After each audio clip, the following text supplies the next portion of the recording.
প্রিয় ছাত্র জনতা ভাইয়েরা আমার, আপনারা জানেন আমরা এখানে কেন অবস্থিত হয়েছি, কেন একত্রিত হয়েছি।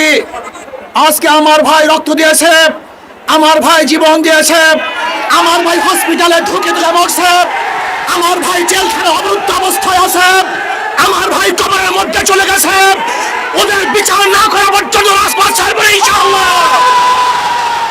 প্রিয় ভাইয়েরা আমার, খুনি হাসিনার সাথে কোন সমঝোতা নাই, কোন বৈঠক নাই, শুধু পথ এবং মত একটাই, ওই বিদায় ব্যতীত রাজপথ ছাড়বো না। আমরা যাবো ইনশাআল্লাহ। প্রিয় ভাইয়েরা আমার, শেখ হাসিনা আমাদের রক্ত নিয়েছে, আমাদের জীবন নিয়ে সিনেমা খেলছে। আমি প্রশাসনের ভাইদেরকে বলতে চাই, আমি আর্মি থেকে বলতে চাই, পুলিশ থেকে বলতে চাই, জনগণের টাকায় বুলেট যেন জনগণের বুকে বিদ্ধ না হয়।